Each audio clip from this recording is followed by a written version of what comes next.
The green light is on and we are underway for practice here in Toronto. An hour and 15 minutes ahead of us for the drivers to head out onto the course and find out exactly what they are made of. Hello everybody, welcome up to the commentary box. Cars beginning to venture out onto the track. An hour and 14 minutes to go as things currently stand as well. Cars out there around this famous course. Toronto, been on the calendar for nearly 30 years. It's absolutely fantastic to be back. We had 2 years off because of COVID, came back last year, and it was actually quite a cracking race. Now here this year, all set to go once again. The drivers venturing out onto the circuit. Colton Herta was first out, now just getting settled in, ready to go. Unfortunately, it looks like the internet is going to be playing a factor once again this evening with our devices. As it always is, isn't it, really? Cars coming back through pit lane as well, just getting ready. So right now, I can't see the Twitch or YouTube chat. So I want to say hello to everybody who's watching live on JBMotorsports on number 2 on YouTube and on Twitch. We are on Twitch for the remainder of the season across every series. That's IndyCar, F1, F2, F3, MotoGP 2, 3, Formula E, everything. JBMotorsports 2, practice and qualifying will be on live here, but the race will air on the main YouTube channel. And hopefully not too long, because we just had a disconnect as well with our devices, which is always a lot of fun. As we prepare, the cars just getting ready, everything just heading out onto the circuit. Everybody knows what they need to do in this little routine of the practice sessions that they're going to go through. They'll do one cool down lap, then we'll come in, setup begins, and then we will go once more for all of the action. And it's looking very good. Let's go down to the pit lane. 60 car, Tom Blomquist is behind the wheel, filling in for Simon Pagenaud as he still recovers from his Mid-Ohio practice crash a few weeks ago. So Blomquist is a familiar face if you're watching the IMSA WeatherTech Sports Car Series on regular occasion. He's the full-time pilot for Meyer Shank Racing over there and has tested for this team in the past and has been tabbed to fill in here this weekend for Simon, and talked to him just a little bit ago, and he said, you know, I'm going in pretty blind to this. Didn't get any opportunity to run sim laps here. I've just watched video. He's got street course experience through some of the other divisions that he's raced through his career, but the biggest thing he wanted to do today was just get on track and learn what he can, and then he said, I just want to sleep on it and try to just apply that better for tomorrow. Today's going to be information overload. Having a night to sleep on it, hit it fresh tomorrow is what he's most excited about, I think. And I love to, he said, you know, I don't really have any goals, but I'm a competitor, and I feel like we can get in there and mix it up, but I want to see how today goes first before I set too lofty of expectations, but I think he'll be fast. It's already been a good month of July in Canada for Tom Blomquist. If you're watching NBC last Sunday. Yes, back at the Canadian Motorsport Park as well. In the IMSA series, Blomquist did incredibly well. In fact, remarkably well, it must be said. An absolute top dollar to take the checkered flag. It ended, however, as often things do, behind the safety car. But Colin and Tom doing brilliant. And it's nice to see the British, of course, Tom Blomquist, come into action as our timing screens. Basically, guess what's happened? The laptop's gone massively wrong. As it always does when we try and do one of these things. The timing tower has effectively gone. I see you're trying to do something. Would you like me to absolutely have a nervous breakdown? No, but you're going to do that anyway, aren't we? Let's go check in.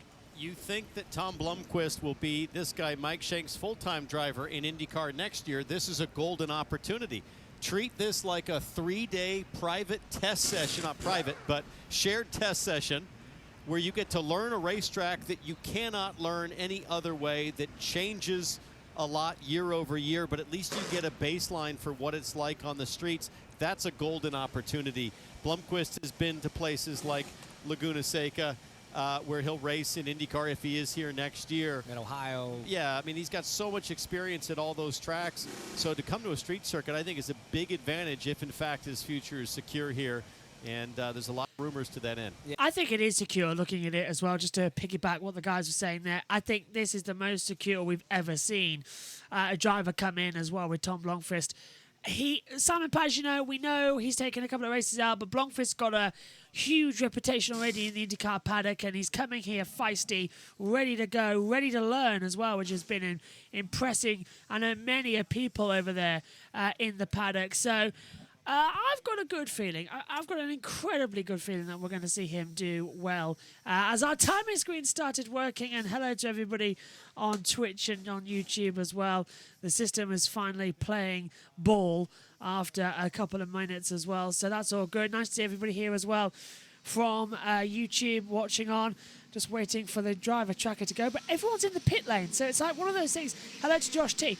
We're just sort of waiting for everyone to head back out onto the track. Benjamin Pedersen, first lap time on the board, as you can see. It's a 1:23.874. I must just say, me and Megan covering this race as well.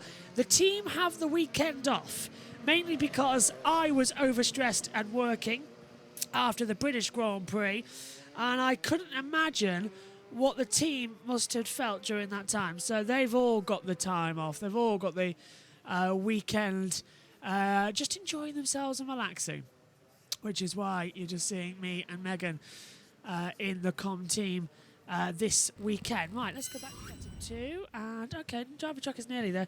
What is going on with this thing? If anybody knows what's happening, it's just like it won't go in full screen for some reason, which is really bizarre with the driver tracker. Yeah, even everyone's saying me relaxing. No, I think I know what the problem is. It's because it wants to put the little graphic down there at the bottom, and I don't want it to. There we go. Getting all set. Let's have Alex Palau. On the run. Copy that, man. Oh, there you go. So just get on a run. Just get out there, see how the car is. Just do a run, basically. So we'll just adjust that. So there we go. Tweet deck's not working now. If it's not one thing, it's everything else. It's because we've probably hit the tweet deck limit, which is stupid by Elon Musk, but we're not broadcasting on Twitter, so we can get away with that. Yeah, it looks like that's failed, isn't it? Oh, well. Oh, well, too much of a good thing, obviously. Try and get all that sorted. Is it going to come back to us? No, we'll let it fester for a little bit and see. I've got another little one box thing somewhere, if I can find it. Do you remember we had it last time? It might have disappeared on. There it is. Oh, I told you. I know where things are. I know where things need to be and how they should be. Blimey, it's getting a bit chaotic now, isn't it? Up in the comms box. Let's go back to put a note. Cheers this out. Let's go over to the boys. Poor Santino was wandering the paddock looking for somewhere to eat. That's why he has a name tag on Hinch's headset? He's been in the booth. He's been in the truck. He's been in the talent lounge. Wow. And it was actually kind of fun. He said, I have no idea, like I still am. I certainly was before I started doing any TV work. It is kind of shocking, the infrastructure required to broadcast an IndyCar race. And he was marveling at all the cabling that has to figure its way across this track into the compound. What do you reckon they're doing here? These are slow laps. You just heard on the radio they said you got to do one more. Bed I'm not sure if they're brakes. betting brakes. Yeah, exactly. There's betting in a. It has an Painting XL the diesel gearbox. look. Yeah, just getting out there, figuring it all out. This is the 14. This is Santino Ferrucci coming through. So let's get out there, see what it's like. It's the most important thing. Do you like the track? Does the track like you? Get into a rhythm. You've got the whole weekend to sort of just plan out your time. Down here into turn 1. Ferrucci looking very strong as well. We've opened up the full battle computer while TweetDeck has a paddy. Isn't that always the way, though? He's got a driver tracker. Hey, fingers crossed. And I know normally we don't cover the practice sessions in person. We are this weekend because we're across Twitch and JBMotorsports 2.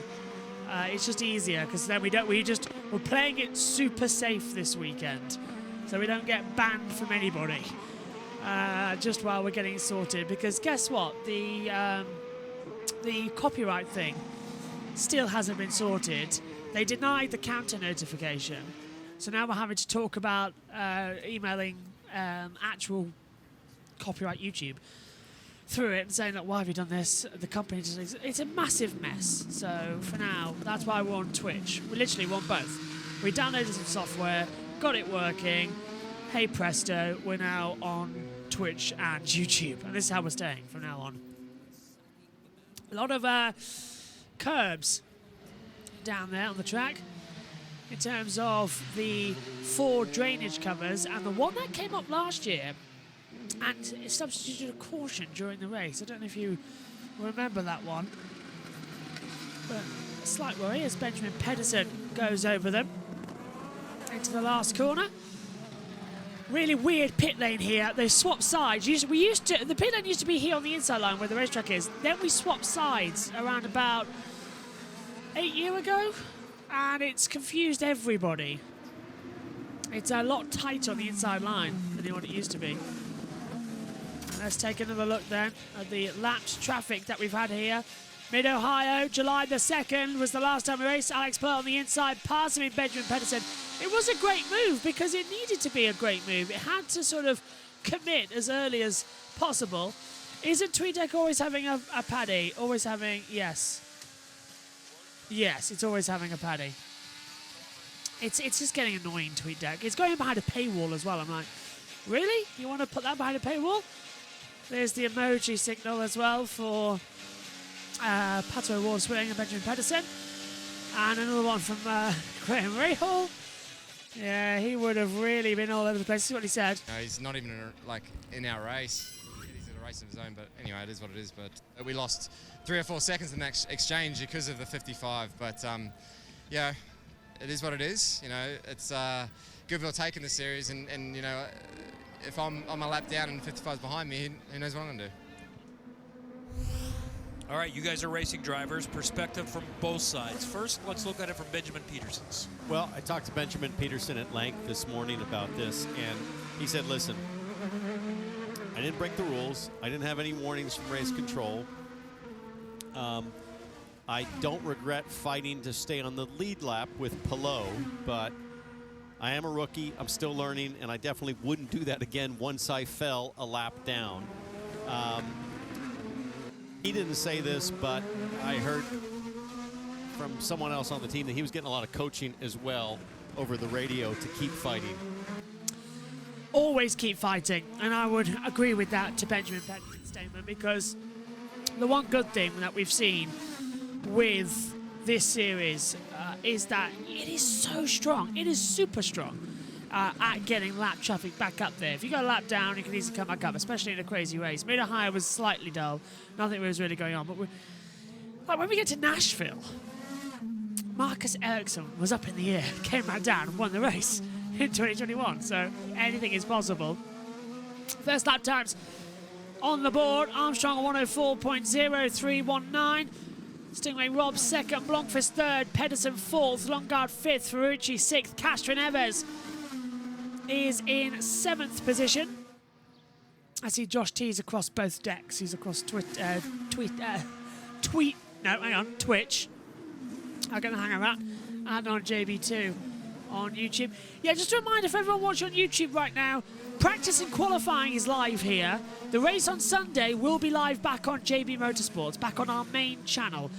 Everyone watching on Twitch, just stay where you are. That's the place to see everything live this weekend across Formula E and IndyCar. Nothing is changing.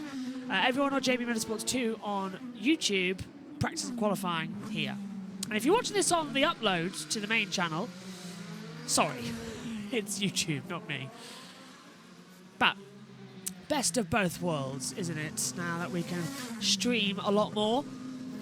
So yeah, please do go give our Twitch some love as well.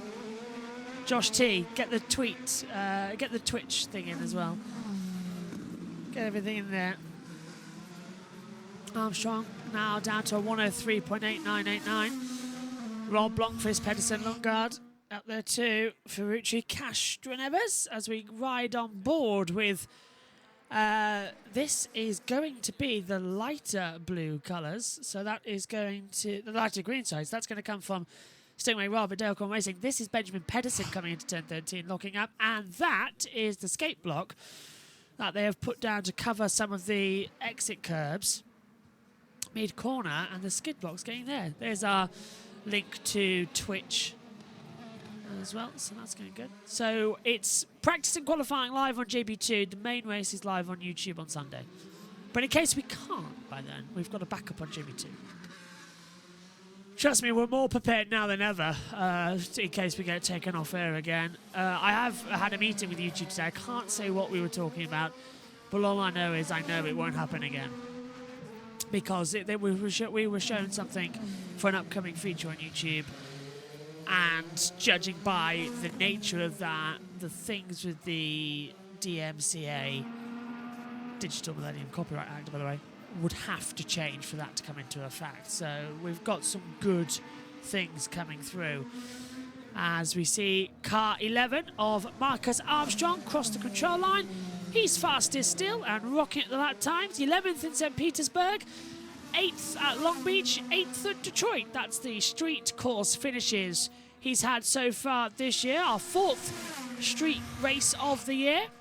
As we take a look, some new aero fins I've just noticed on the windshield screen, the aero screen, and he's hit the bump mid-corner coming out of turn 7 and almost put it in the wall there. So he's at that part of the track now, so he's got to take a bit of care.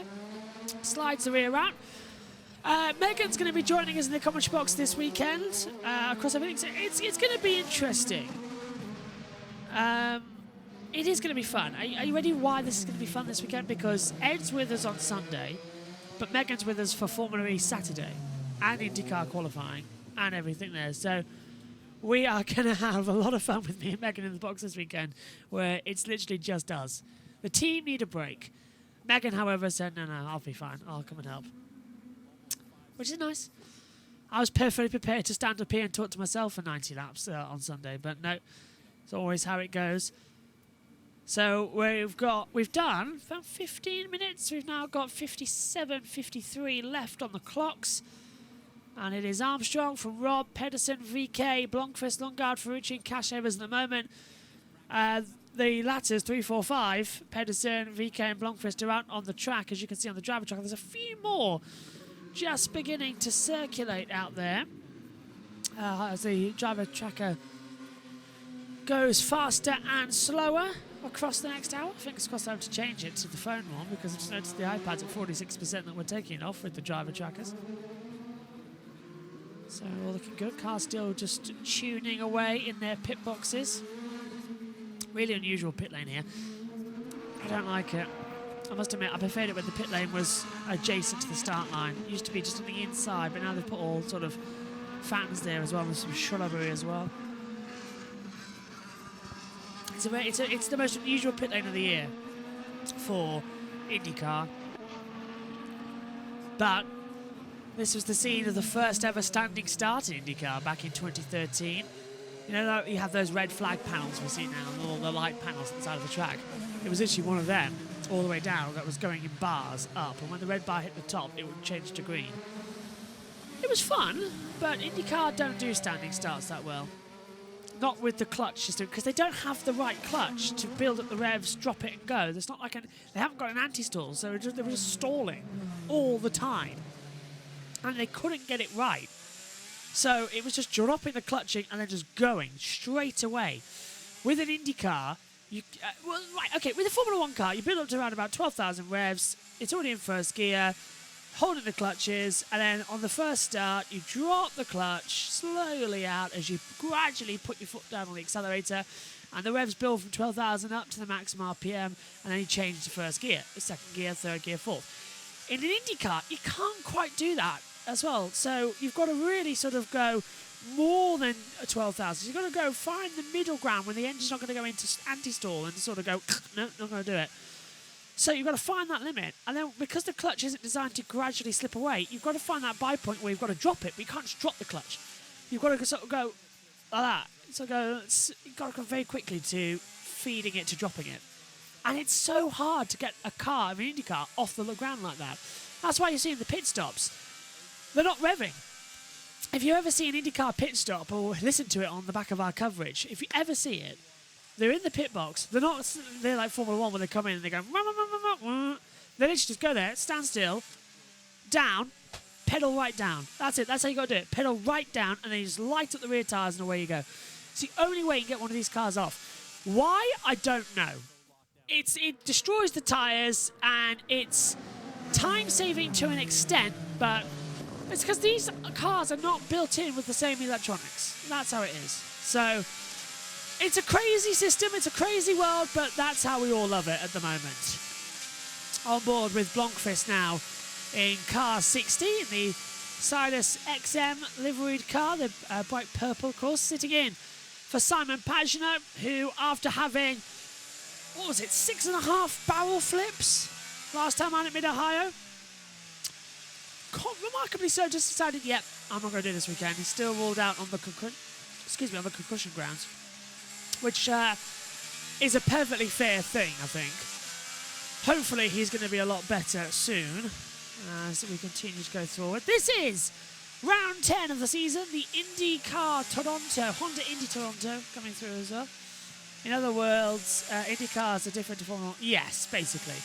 But, Josh T, I'm standing up in the commentary box alone trying to fill an hour of commentary to both new viewers on Twitch and some new viewers on JBMotorsports too, whilst also trying not to alienate everyone watching this back on the main channel. I'm trying to get across 3 channels. It's really difficult. So at least everyone watching might be like, yeah, you're doing good. No, you're not really doing that well.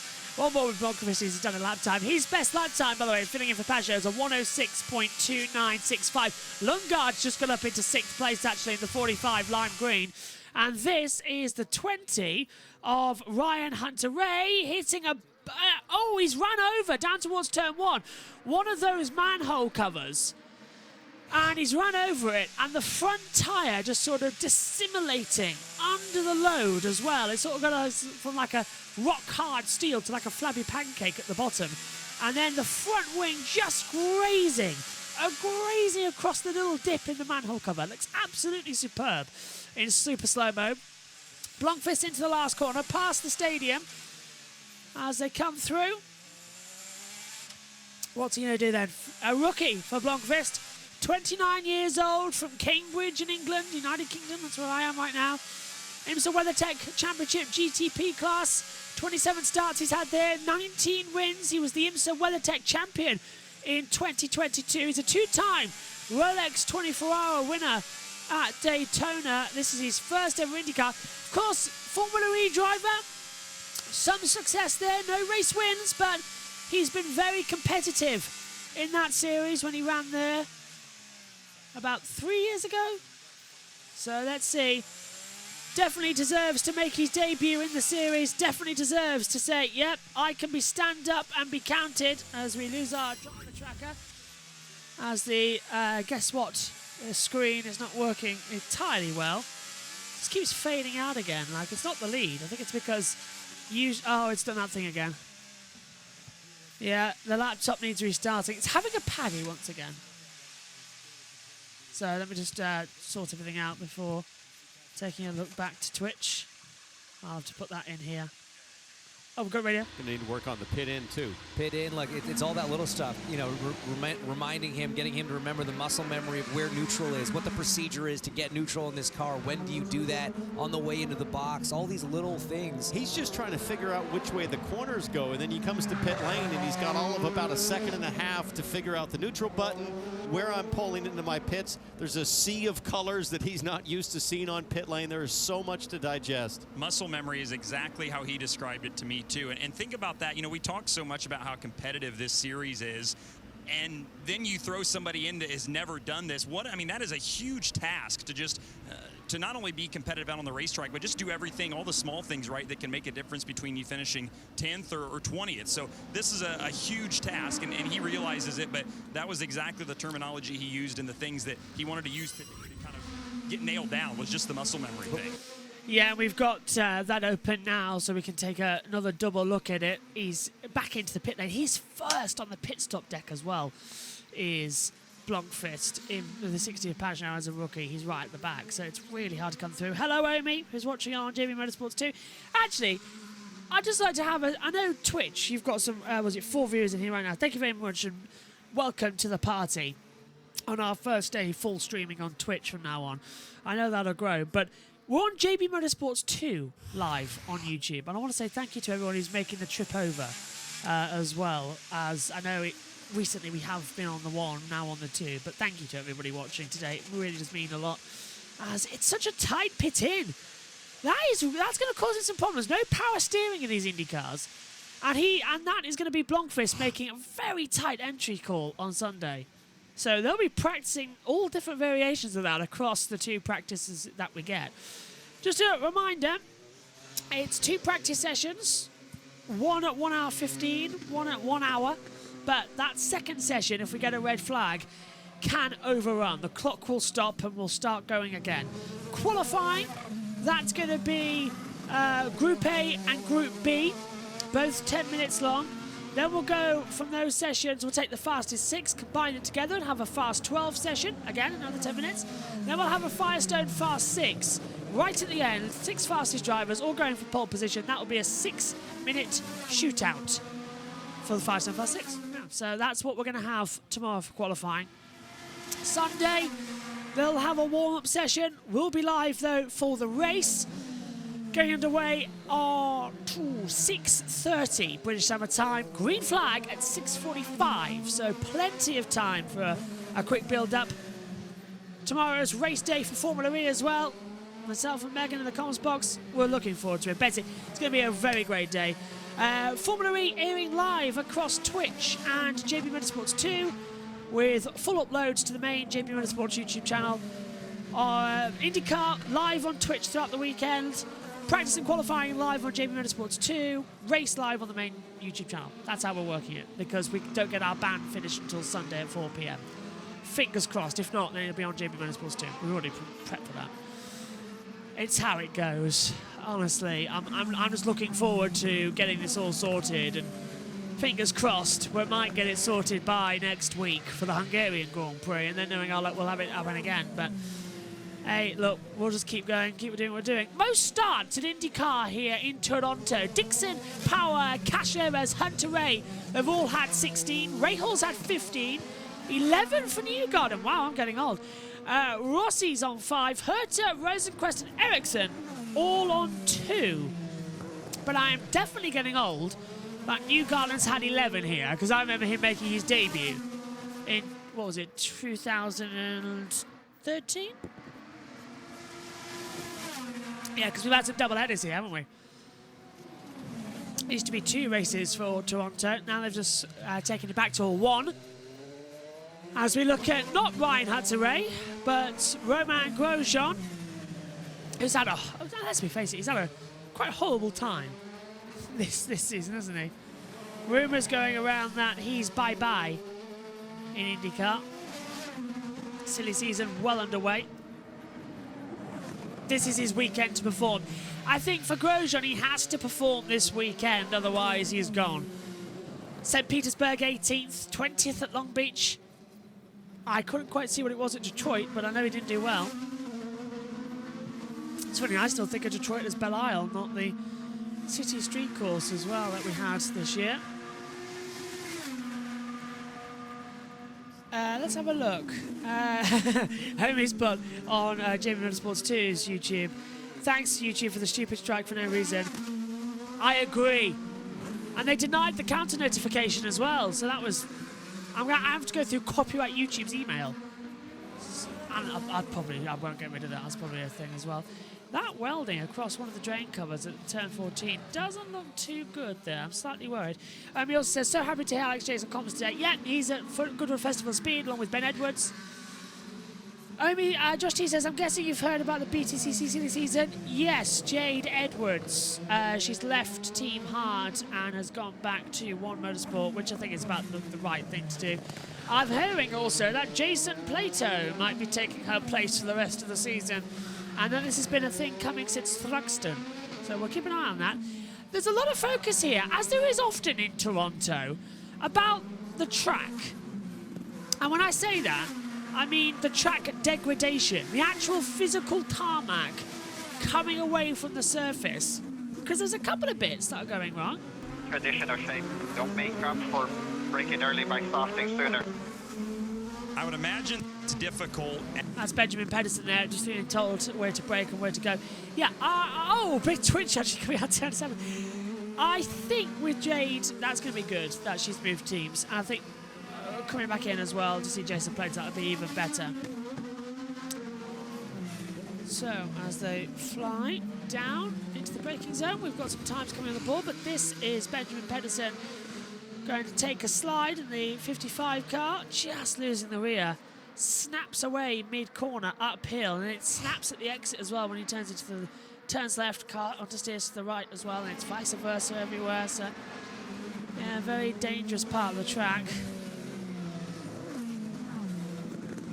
Into the braking zone. Sliding around, so it's Harvey on top. Jack Harvey's done a 1:03.512. Lungard second. Then Hunter Ray, Rosenquist, Armstrong top 5. We're riding with Graham Rahal in the United Rentals Work United car. Number 15 coming into the last 2 corners past the stadium. Listening, just edging over 80 miles an hour over that hole, but the driver's going to complain about that. Might get that fixed before tomorrow. There's a few, that last sector, where the start line is actually, it's a really horrible part of the track. There's so many potholes and literally just so little covers. I'm surprised we still race here, to be fair.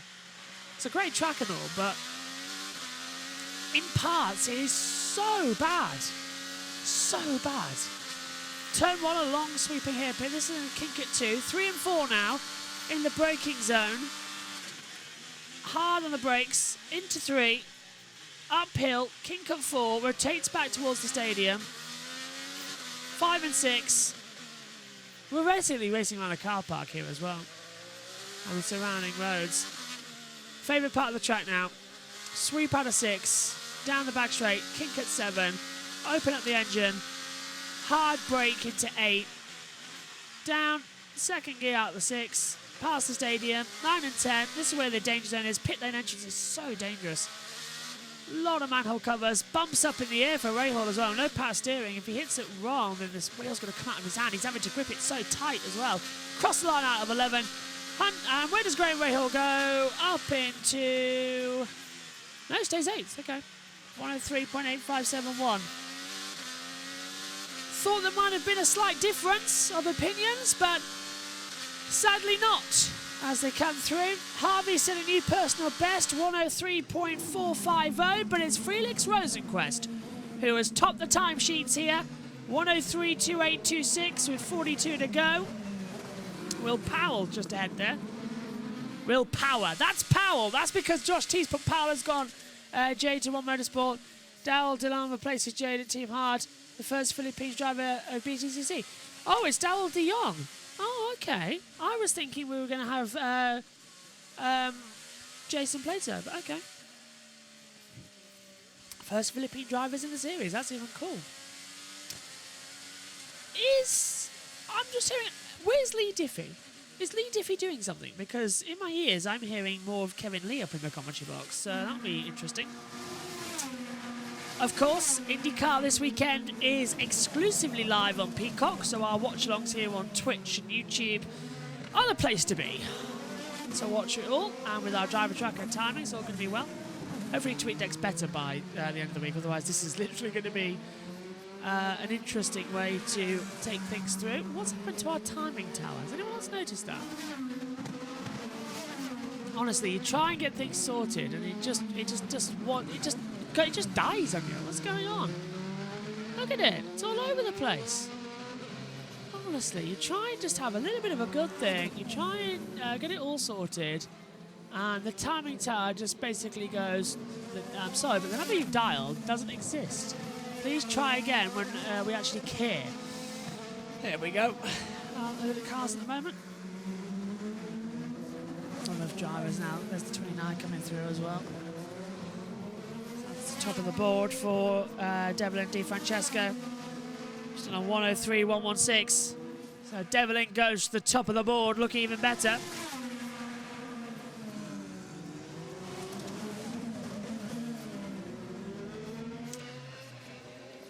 Amy says, Josh, did you enjoy hearing Ben Edwards on the highlights this week? I did. I really did, actually. I like how Ben's been immortalised like that on the F1 YouTube. It's about time they did that. I think Ben's atmosphere in the commentary box for F1 last week was brilliant. Top dollar. Carl Kirkwood to the top. 103.0023. On board with him now. And Colton Herter. 1:02.6976 takes it to 62 seconds. Remarkably good time for Colton. Carl's backed out of it. 15th is MP1, of course, Long Beach. 6th in Detroit. But Carl Kirkwood famously winning the streets of Long Beach. Not half bad. Not half bad at all. A very good race. Extremely good, actually. Herta still on the top. Now 1:02.698. So taking that time down more. Carl Kirkwood just brushing the barriers. Through 9 and 10, taking the exit of 11. Kirkwood flying right now. Up into 4th. Hartler breaks through 1. Takes the Lotta curb. I've got a do you know, already in practice, I'm seeing Carl Kirkwood do well here. This is free practice 1, of course. Practice 2 taking part tomorrow. Listen to the engine sing. It's brilliant. Whoa, that's out of 3 uphill into 4. The rear of the car stepping out. Kirkwood's flying it around. Now listen to its rise. Out of 6. Kick at 7. Down, down, down. 2nd gear. Was in 6th. Down to 2nd. And he's boxed. But Kirkwood across the control line to box goes top. 1:02.3383. Because, of course, the control line's just before pit entry here for the fast times. The start and finish line will take over that duty in the race on Sunday. So let's take a look at the replay then. This is how close he got it to the wall. Coming out at 11, a lot of apex speed. Turns it in, hits the bump with the left wheel, and it just understeers him and bounces across and almost grazes the inside wall. Very strong. Let's go down pit road. Right here. But you just think when you're in between these 2 concrete walls, you need to be so precise with your inputs, but it just doesn't let you. I mean, you're having to sort of guess. You're guesstimating where the car's going to go and what's going to happen as you're frequently adjusting the steering angle. Each of the Andretti drivers I spoke to came in with a lot of exuberance about being here because the street course package has been so good, but Colton Herta was very honest. Sometimes when you haven't had the result you wanted, he's been on pole the last 2 weekends and hasn't been able to convert. You'll hear things like, we just need a clean weekend, we need no mistakes. Colton said, no, I need to win. I need to win, and I need to win right now. +5 laps at the push. Don't understand. There's no radio for me. It's just static. Copy. Okay, so Herta said there's no radio and was a bit struggling there. I can see that. I can see that. He's going to start pushing as much as he can, but he's 2nd fastest at the moment at 1:02.4045. My voice, by the way. Your throat, it's a bit like, ugh. You know, like when you know you need some sort of like ice cream just to cool it down right at the back. That's what I need right now. Has Herta done the same thing here as Kirkwood? Hits that manhole cover with the left-hand side wheel, and it bounces the right towards the wall, the entrance on the inside line at turn 12. An amazing sort of flicking bounce. That could catch somebody out in the race on Sunday. I'm almost convinced. Now, normally, IndyCar Radio are taking you through the practice sessions, and I just sit back, take a look, but I'm actually enjoying being in the commentary box for these sessions because I'm spotting a lot more. Herta doesn't go to our Dixon. Number 9, Scott Dixon has taken the top dollar, 1:02.2594. So he has gone 79 thousandths of a second faster than Kyle Kirkwood. Mega improvement. Of course, he had 16 starts, average position of 4th here as Herta comes into the pit lane. And this is him previously. This is Scott Dixon, of course, from New Zealand. Last year versus Colton Herta to turn 1. Herta pursued him throughout the entire race, but nobody could stop Scott Dixon. He's a 4-time Toronto winner, which makes you think how many other bad races has he had here across 16 starts that his average finishing position is 4th, despite winning here 4 times? Well, Toronto can either be very kind to Dixon or very aggressive to Dixon. That's pretty much how I always like to view it. As they fly back into the pit lane then. I feel like we should do a quick through the field, shouldn't we? So let's go to button 9 and do it, because the session's been getting very entertaining. Alex Palou goes to the top with a 102.255. So it's Palou, Dixon, Kirkwood, Herta, Award. Then we get into there with Rossi, Ericsson, Newgarden, Power, Rahal is the top 10. Lundgaard, Eilert, Harvey, Devlin DiFrancesco, Rosenquist, McLaughlin down 16th. He's having a bad weekend. Grosjean to 2 in 17th. Castroneves, Malukas, Armstrong, Agustin Canapino. There's a lot of fans for Agustin Canapino. We had that during our IndyCar 500 watch along, the Indy 500. Then we get Ryan Hunter-Ray 22nd, Vince Vickers 23rd, Tom Blomqvist down 24th, but he's beating Stingray Robin 25th, Benjamin Pedersen 25th, Santino Ferrucci down 27th place. So the AJ Foyt car's not having the best of weekends as the moment stands, but looking quite good. Josh, did you, should have been last season. I'm enjoying some J2O right now, Suzuki. Nice. I was at Costa earlier on. I got one of those Feel Good Fridays from Vodafone, so I had a latte, as George Russell would as well, so it was in as well, so I had a latte, and I got some Belgium Stroot waffles, or Dutch Stroot waffles. They're sort of the both, aren't they? Belgium and Dutch waffles. Either way, got them and very much enjoyed them with caramel in the centre. We'll be having some of those on the stream for the Dutch Grand Prix and the Belgium Grand Prix up in the box. So join us for that on Twitch and on the main JB Motorsports YouTube channel. We'll get round to it.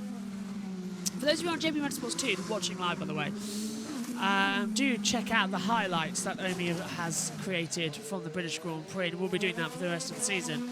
Also, I must say, check out the Silverstone Chronicles, which is like a little relaxed show that Omi does with all the team, and it's a lot of fun, a lot of fun. And if you want to see how I commentate on all the series, there's a Cockbox tour as well. Right, let's take a look then. Again, that bump at turn 9 and 10 causing a lot of issues. That is the second car I've seen take a fly. This time, it's Christian Lundgaard in the 45 who hits that bump straight on, and the whole car bounces up in the air and slams back down on the floor. Also, the Porsche Supercar highlights time, which is actually very easy because not too much happened. Yes, so after this, the Porsche Super Cup highlights will be on as well. Actually, I suppose then we could do the other two as well, and then you've got the whole season. I'm working on the JB Motorsports 2 channel to get it all synced up, so don't worry. Let's have a look here. Lundgaard jumping over the curb. Let's listen to what the boys are saying. He cranks his elbow, I think. Just what happened on the landing there? It was like a double bounce, and the second one just seemed really harsh on the steering kickback. Dylan, go ahead. Well, his teammate, Graham Rahal, who has been out there making a few laps and has fallen down to 11th on the leaderboard, had some comments about those bumps as well. Take a listen. I'm trapped here, so nothing I can do. Yeah, we see it. No worries. Just ridiculously bumpy. Stupid. Yeah, copy. That's interesting. The drivers are having the same issues last year. To drivers like Graham, and neither one of you can answer this, but you're also still on the taller side of drivers at 5'11"-ish. Is it more challenging for someone like Graham that's 6'2", are his knees and elbows getting banged around even more than a driver that's 5'8"? Definitely. I can make a counterpoint to that, though, that if you're smaller, if you're Santino Ferrucci or Tom Blomqvist or some of these smaller frame drivers, Devlin. the bull weighs the same, and having some muscle to be able to hang on to the steering wheel, I think, can be an advantage on a street circuit. So I look at guys like Alexander Rossi, who's P1 right now, Scott Dixon, Joseph Newgarden, a beast in the cockpit, Graham Rahal. They're big, they're strong. They do well in difficult situations like this because they can just sort of muscle their way through it sometimes. So, you know, you can see both sides of it. You're probably going to come out a lot more bruised, but you might be able to just hang on. For sure. Not just for the 8 seconds, but in this case, 85 laps. It's going to be a long race this weekend. You can just feel it for these guys. It's going to be so hard. And this is now, that's Kirkwood we're looking at, but one of the McLaren's just brushing the wall. The exit at turn 12 there. It's Felix Rosenquist. Just the exit of turn 11. Is he going to hit the bump? No, he tries to avoid the bumps, takes a wide line in and just sort of scrapes the wall on the exit. This is just a little graze across the line there. Nothing too much of trouble, which I suppose is fair enough. Carl Kirkwood, 102.214, but Alexander Rossi, who has just scraped the wall, not Felix Rosenquist. I take that back to Felix. I apologise. It was Alexander Rossi who scraped the wall coming out of that last corner. So 102.0383. Rossi has taken top honours here in the first practice session for the Honda Indy Toronto. Back in Canada as well. I never get why this race isn't back-to-back to Detroit, to be fair. Because we've had Road America and Mid-Ohio in between. Because we're in Detroit, which is literally the border between America and Canada, right next to each other. Literally, we went across the river, and there's Canada. So I don't get why Toronto wasn't there. Dylan Welch. Team or the team related to him a little bit ago. So yeah, tighter into 10, definitely not better. Centering over that sewer, it doesn't look better right now. It's horrendous. So just hold the apex longer in 9. Get as close to the wall as you can because there's not much grip a foot off of it. So they were talking too about trail braking, and it's been interesting. You know, we see the hands and how physical and how violent it is. But you can drive these cars with the pedals. You have to drive the cars with the pedals, obviously, but that can change the balance, how you apply brake pressure, when you apply brake pressure. So they're not just using their hands. Their feet are helping them get around this racetrack too. Thank you, Dylan. So everyone's going to have their bruises out come Monday. I'm seriously happy I'm standing in the commentary box right now and I'm not out there on the track. That would be killer. Absolutely killer, wouldn't it? This track looks the bumpiest of the year, and we've just had a complete failure. Didn't even try to hide it, did it, that time, IndyCar? Just straight, no, iPad, bye-bye. So we'll get that back up soon. Now we're watching the 21 of Venus VK. Where's he on the timing board? 23rd. Right at the bottom. Going to continue to push out of the last corner. Does he improve? No, but he's now starting a lap time, so this might be slight more improvement than what we've seen in the past. A lot of entry speed through 1. Sort of backs back on, of course, to 2. Cars drifting away. Someone's already been in that tyre barrier this weekend, but I don't think we've got Indy NXT here this weekend, so I think this is the only one. Josh T and Amy, I know you're in the chat, obviously, hello. But just take a look. I don't think we've got Indy NXT here this weekend, have we? Is it Mazda's MX-5 Championship? As Alex Palou in a bright blue and channel colours, actually. He's in the channel colours of YouTube, our YouTube. He's in our brand colours. The blue and the yellow. He's in our brand coloured car. 2 poles, 4 wins, average finishing position of 3rd in this season. No DNFs, but he's in a blue and yellow car. He's in the brand. Hey, right, okay. It's literally the same colour as our commentary brand of JBMotorsports. That's insane. Omi says, after not doing PSGL, I have too much energy right now that I'm shouting random phrases. I've been doing that. I've had a week off from everything as well. Drivers have won 4 race wins in a go. Of course, he could do that this weekend. Jimmy Bryan, 1954. Mario Andretti, 1967. Bobby Unser, trying to get my tongue tied there, 1968. Al Unser Jr., 1990. Alex Zanardi, of course, in 1998. Keep fighting, Alex. Cristiano Di Matta in 2002, when he was linked up as well with Formula 1. And Sebastian Bourdais in 2006. Bobby Unser doing it, though, was better, in my opinion, in 1968, as Mario Andretti in 67. Jimmy Bryan doing it, I forgot about it actually. But Alex Palou 1-3 at the moment. So he could join Bourdais, DeMatteis, Zanardi, Unser, Andretti and Bryan as well in joining that little list. So was it 7 names I've just talked off there? That could be something if Alex Palou. Can he win 4 in a row? 1 Road America. 1 in, well, yeah, 1, what is it, Detroit? 1 Mid-Ohio, 1 Road America. So I've probably missed a race in there. Detroit to Road America to Mid-Ohio since the 500. That was June, wasn't it? Now we're into the July. Can't believe the season ends soon as well. August is going to be fun. I am looking forward to August. I hope you are too, because Nashville. Clear your evening of that one. It's going to be absolutely insane. Also, I didn't want to say it, but I'm going to say it. With me and Matthew Owens, who, of course, you know Matthew. He runs USRN if you're new here.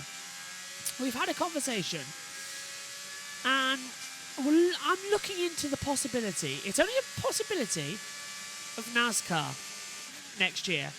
Like, we would stream all the NASCAR races like how we do right now with IndyCar and everything else. Now, how that would work is some of the races JBMotorsports would cover on weekends whether we can with the team. And on some weekends, USRN would take the coverage with their commentary with some timing screens. That's how we're thinking about running it next year. So then we get to stream NASCAR as well, which I think is a win-win. So I'm looking forward to seeing how the possibility of that's going to run. Because now we've got the multi-stream as well. It opens up a lot of possibilities to what we can do. A bit, and maybe we even team up on some of them, like how we did at Indy 500's qualifying this year. And last year. So yeah. I've just got a feeling that Josh T's ears have pricked up watching the stream right now and has gone, oh, NASCAR. I bet I'm right. If I take a look at the Twitch chat right now. Oh no. 22 minutes to go then. So the car's just once again in their cycle. It's Kyle Kirkwood, fastest at the moment. From Rossi, Grosjean, Palou, Dixon, Rosenquist. No, I'm wrong. Ericsson jumps to 6th. 102.3356. This is Alex Palou, 4th at the moment. Doesn't improve. Last lap time for Palou, look at my timing screen, was a 105.254. His fastest is 102.255.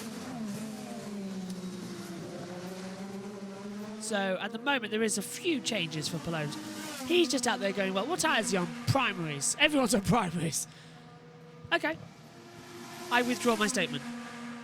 Everybody's out there on primary tyres right now.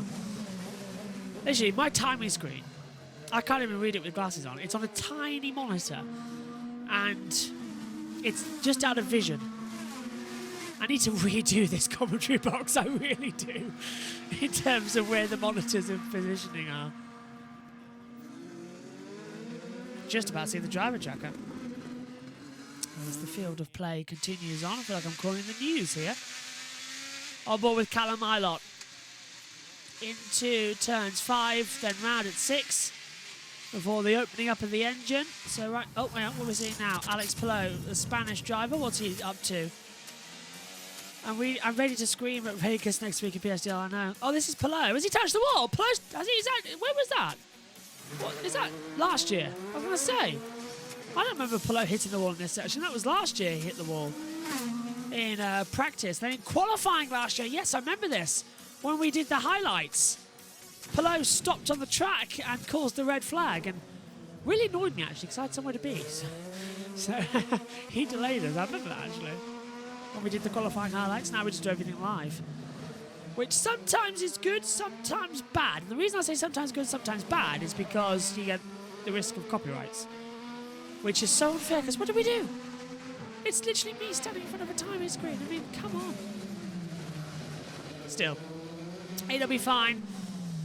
Palou's coming to the pit lane after going 4th fastest again, replacing Ericsson, 102.0817. And he's had a lock up into turn 3 with the inside front right tyre, has Palou. Still managed to make the apex. That car has insane grip. The Chip Ganassi Racing is brilliant. Chip Ganassi is going to be absolutely like buzzing with this. Absolutely buzzing. It's just such a nicely inward car. It's brilliant. Kirkwood top as they check with the mirrors that look like golf clubs whether or not there's anything wrong with the car. Got to make sure everything's safe and okay. Fire extinguishers at the ready. In case something gets too hot and suddenly overheats. We've had that several times. As Power comes across, where is he at the moment on the time screen? Down in 16th place is Will Power, so he's massively out of sync. We'll find some better time, I know. 16 starts here, averaging finishing position of 11.8. Average starting position here at Toronto is 6th. No, yes, 6th. Oh, sliding out of 3 up the hill to 4 and drifting around 5. Power looking mighty. Continuing on the accelerators. I'm liking this. This is a quick lap here. What's the first sector time for Power? 25.4, 17.1. This is good. And Power jumps up the board into 13th place. Dylan Welsh. Controlling the race. If you're just fast, and he kind of referenced a one-lap speed in that example of just if you have the one-lap speed and you can be fast, you get out front. Clean air is so important here just to maximize lap time that you can make up for it. So that seems obvious, right? But it's more complex than that because they haven't maybe had the speed outright at some of these racetracks that they wanted to. So that's certainly a focus, and I think that that impacts their qualifying. It has impacted qualifying this year. So if you're fast, even on a street course as twisty and tight as this is, it all makes a difference here. I don't know if you noticed Newgarden on that last lap in 8, 9, 10, avoiding just about every manhole cover and bump. It looked as smooth as anybody I've seen. That's funny because I did actually spot that. Power was just going, let's go back on the camera. He was going like, pothole here, he goes here. Pothole here, he goes there. Like he's zigzagging out of the way, just completely out of kilter. Did it work for him? No, stays 13th. So he's exploring the limits of the track right now with 17.5 minutes to go. Well, 17 minutes to go into the pit box. This is it. In the braking zone for Power. Pedersen's just ahead of him. And this is down into turn 9. Power hits the deck. Oh, got close to the tyre wall and across the alternate start-finish line. Nearly went straight into the barrier. So Power taking literally no excursions. It's a street track. You are literally forced to stay as powerful as it can possibly be. And he's just going, yeah, fine, whatever. I'll stay. I'll be good. I'll stay powerful. Boy, oh boy, are we in for a good race on Sunday. I'm really hoping it's going to lift the spirits of everybody. Although we've got to do the commentary with a copyright strike still there. So that's now just basically going to be me panicking throughout the entire thing. I'm not panicked right now because we're on Twitch and JBMotorsports 2, so it's fine. But Dixon sliding out of turn 9 as well, doing exactly the same as Power, almost ending up in the alternate timing line wall. And the entrance to the pit lane. How did that get sanctioned, that pit lane? The new side a couple of years ago. It's so dangerous. Literally, on the racing line, there's just a massive panel straight down. How did that get sanctioned?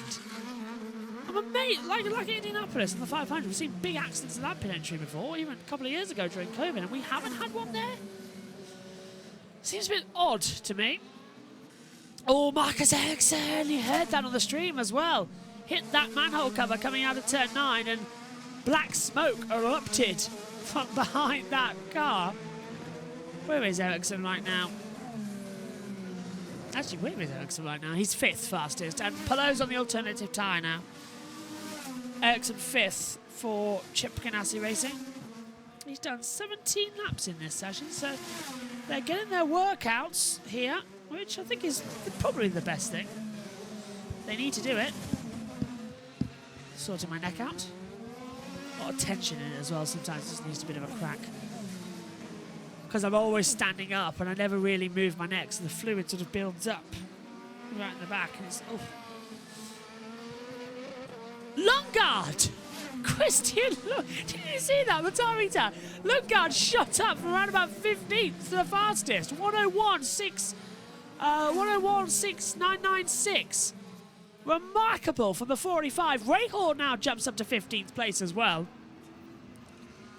Oh, super job from Lundgaard. Absolutely brilliant stuff as we see Toronto in all its glory. Also our track friend. Oh, big, huge lock-up. Agustin Canapino into turn 3, almost hitting the wall. Just about getting it stopped. Oh, and they're blocking Lundgaard. That's not the way to make friends, Agustin. But Canapino gets out of the way now. Does he? No, he doesn't. He shut the door again on Lundgaard. And Lundgaard shut the door. So let's take a look at it. So, hits the brakes. Loads of black brake dust comes out on the left-hand side tyre. Sorry, right-hand side tyre. Left-hand side, as I'm looking at it in the comments box. Goes straight on, almost in the escape road at turn 3, but just gets it in. And then he's going to cut right back across the track in the path of current fastest driver Christian Lundgaard. That's a very cheeky thing to do.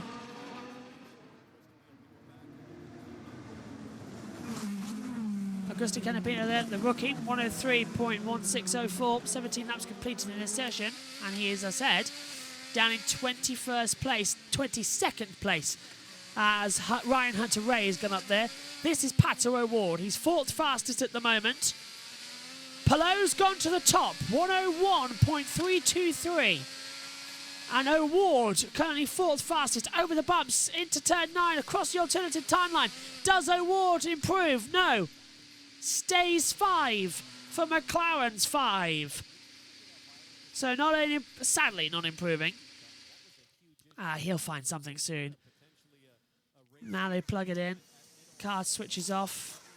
Get that with that brake dust. Get some hoovers in there. Get some air into the driver.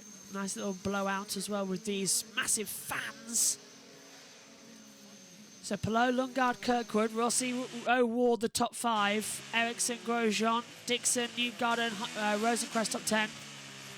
Herta, McLaughlin, Armstrong, Power. Let's take a look at the Colton Herta, actually. Just talking about him. This was back at Mid-Ohio on the 2nd of July, coming into the pit lane. Had a really good opportunity to do well, but a botched pit stop and speeding in the pit lane cost him. Had to go through a drive-through penalty and lost the race.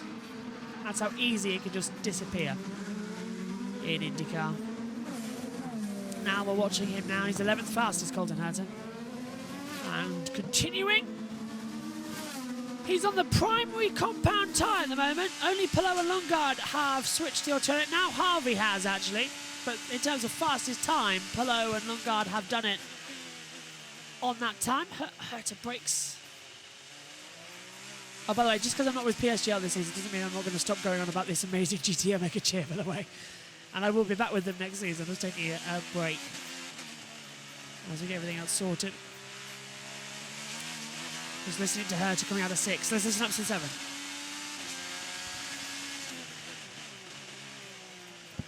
Down from 6th gear to 2nd. A lot of control. So let's listen to the bump. And such as the car, you can hear it sort of revving. He's doing it again up through 11. So car's not entirely smooth, as this is a new lap for Colton Herta. Into 1. Yeah, a lot of control. Problem is with the alternate start-finish line is the practice and qualifying sessions that you've got to carry the speed at the exit of turn 9 and through the small middle sections at 10 and 11. Then you've got to go through the start straight and then get it right into turn 1 and 2. It's a very complicated start to the lap, and that's where you lose a lot of time as well, is how early you can commit to that first lap time, how early you can just start pushing for it. Herta again, sliding out of 6. This is through 7 again. 4th gear, 5th gear. Then back on the brakes down to second. Didn't even make it to 6. I don't think 6th gear's ever used at this track. I mean, he's back into the pit lane now. To stage 12th, not managed to improve on those primaries. Now I think it's the time for the alternative tyre to come through and have a little bit of a shine and to see, all right, if I can do it, if I can improve, I'll try it now. This is, is that Augustin Canapino? No, it's Callum Ilott getting through on Venus VK and jumping the queue. Then Ilott blocking VK as he starts a fast lap. And Ilott came into the pit lane. Oh, you absolute, what are you doing, Callum Ilott? What are you doing? He overtook VK, he jumped the queue, and this is on board with him now. So, VK brakes in the middle of the straight to prep for a lap. Is Ilott on a lap? Oh, I'm not sure what happened there. I think maybe he was trying to get out of the way, but that's not a great spot. It certainly came. So, Ilott was on a lap. VK brake tested him in the middle of the corner. So, Ilott overtakes him, ruins VK's start to the next lap, and then boxes. Yeah, I'm staying with what I said. Ilott, what are you doing? And VK, what were you doing? That's a complete miscommunication from the two of them, and Ilott responded very childishly. It's practice, it's not qualifying. You were probably on an in-lap anyway. And you didn't improve anything, either. You were down in all the sector times, so that's a childish reaction there from Callum Ilott. I expect better from a GP2 race winner and a GP3 champion. Did Ilott ever win Formula 2? I think he did, didn't he? Callum Ilott? Do you know, I can't quite remember. Well, we'll find out. I'm sure someone will tell me in the chat. Here's the 30. Squeezing through once again. So this is going to take a lot of time now for the next couple of minutes of this session. Just having a look. It's Jack Carver on the screen, by the way. If you're wondering why I said number 30. Saying he's on alternative tyres. Everybody. Look, let's take a look at this delta time on the full. Look, the red O's on tyres. That is alternative tyres. Everybody is on alternative tyres. Everybody. So this is now the do or die laps we were expecting here in Toronto for the end of the first session. Who's faster? Who's not? Practice 2 tomorrow. The final hour before qualifying. You'll get to run again, but this is similar temperatures to what we'll have for the race on Sunday and for qualifying tomorrow, so it's an incredibly crucial practice. The drivers just all get launched into it. That's why it's an hour and 15 minutes. Tomorrow's practice 2 is an hour. Could run further, could run short, it depends on red flags. And then, of course, qualifying. That's usually around about 45 minutes to an hour. The race on Sunday, though, 80 laps. It's going to be a lot of preparation. Yeah, Ilott has won. I think, remember commentating him winning, and the only thing I did for fun was F1, F2, and F3. Most likely, yes. Yeah, thank you, Amy.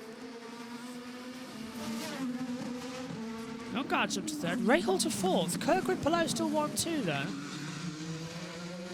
Let me look at best and last lap times. Kyle Kirkwood!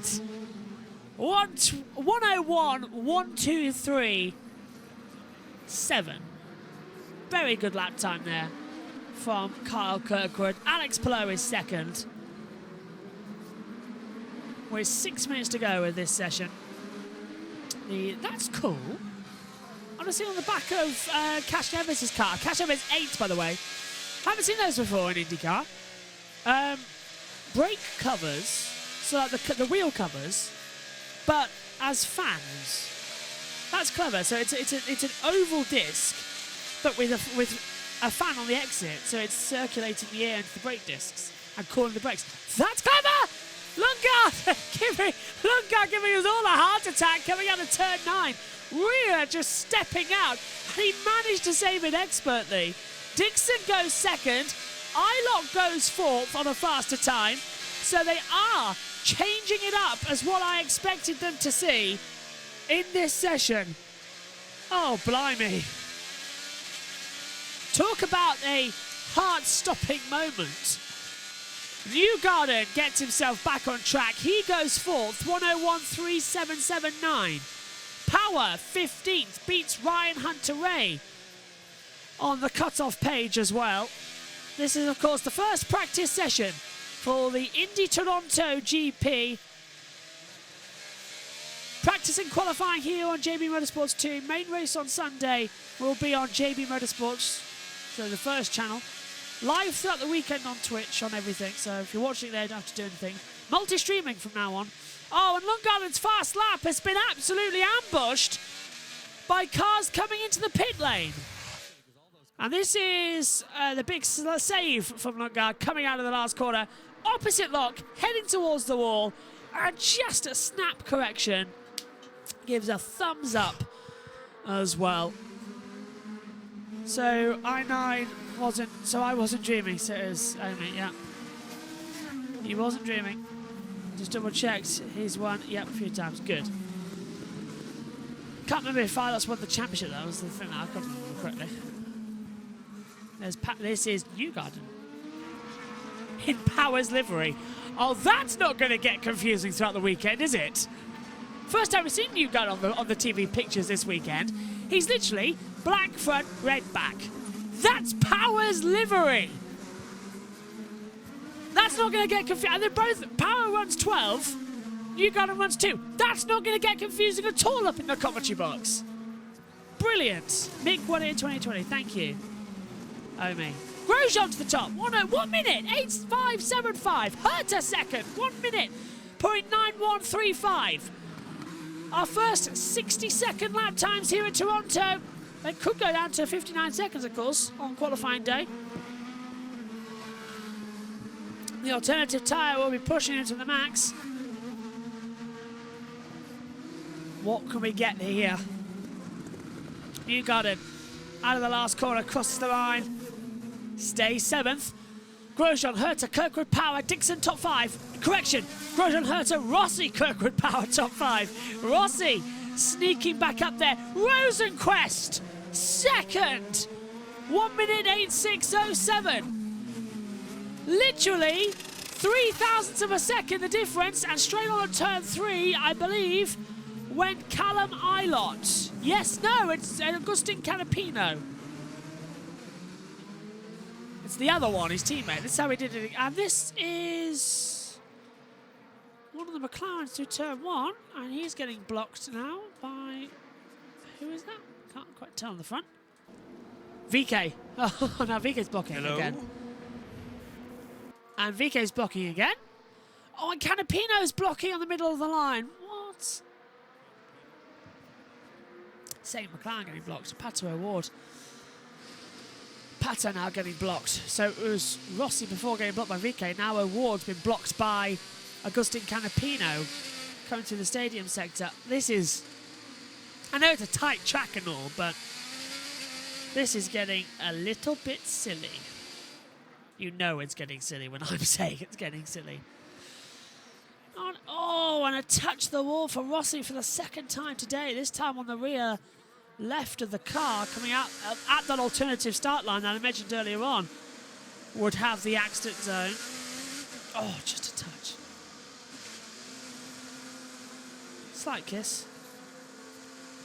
Omi thinks that Vesti's going to win it this year in Formula 2. I think you're right. I think Vesti's got a decent shout to win it. Grosjean, Rosenquist, Herta, top 3. Rossi, Kirkwood, Newgarden, Power, Dixon, Palou, Ericsson, the top 10.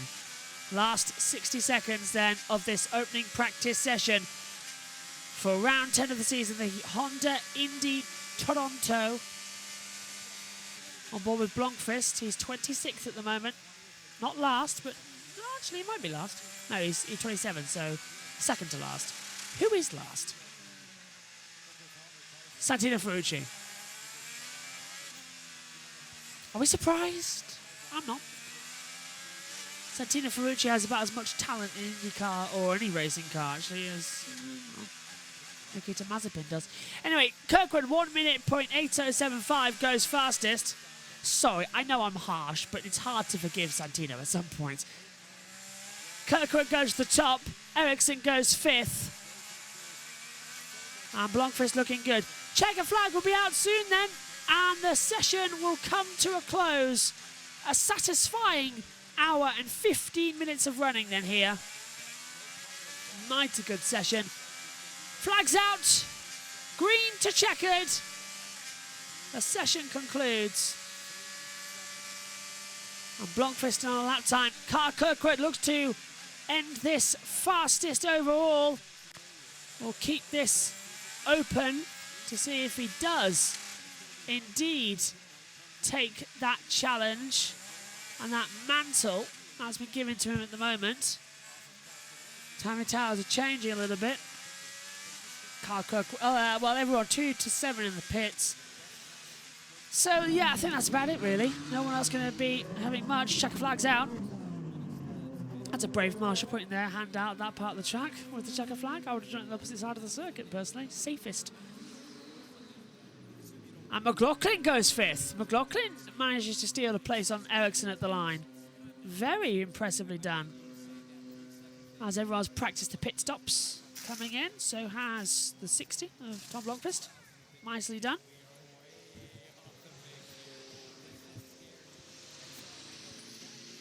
So I'm not seeing many issues on the board.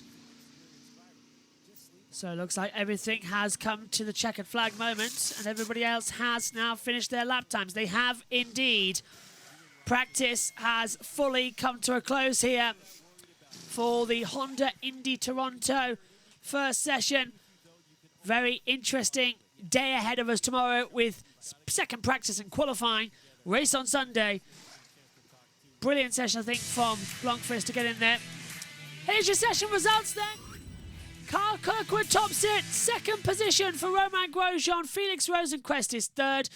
Colton Hertz are 4th. Scott McLaughlin is 5th. Marcus Ericsson takes 6th. 7th for Alexander Rossi. 8th, Pato O'Ward. 9th for Joseph Newgarden. 10th for Will Power. Scott Dixon is 11th. Alex Below 12th, Callum Ilott 13th, Helio Cashnez is 14th, David Malukas 15th, Graham Rahal takes up as well in 16th position. Christian Longard is 17th, Ryan Hunter-Ray 18th, Devlin DiFrancesco 19th, and Agustin Canapino taking in 20th. 21st for Jack Harvey, 22nd Marcus Armstrong, 23rd Venus Freak, 24th Stewie Robb, 25th Benjamin Pedersen, 26th Tom Blomqvist, and 27th for Santino Ferrucci. Not a bad session, actually, that overall. Okay, so we will be back on JB Motorsports 2 for all the action tomorrow from Formula E. Formula E is live on JB Motorsports 2 with uploads to JB Motorsports' main YouTube channel after. On Twitch, if you are watching live throughout the weekend for every series, so just stay where you are. And also, if you're watching this on catch up on the main YouTube channel, practice and qualifying is live on JB Motorsports 2. The main race live on YouTube as well as Twitch. It's going to get simpler when I can just say in the next few days, live on YouTube and Twitch. That's it.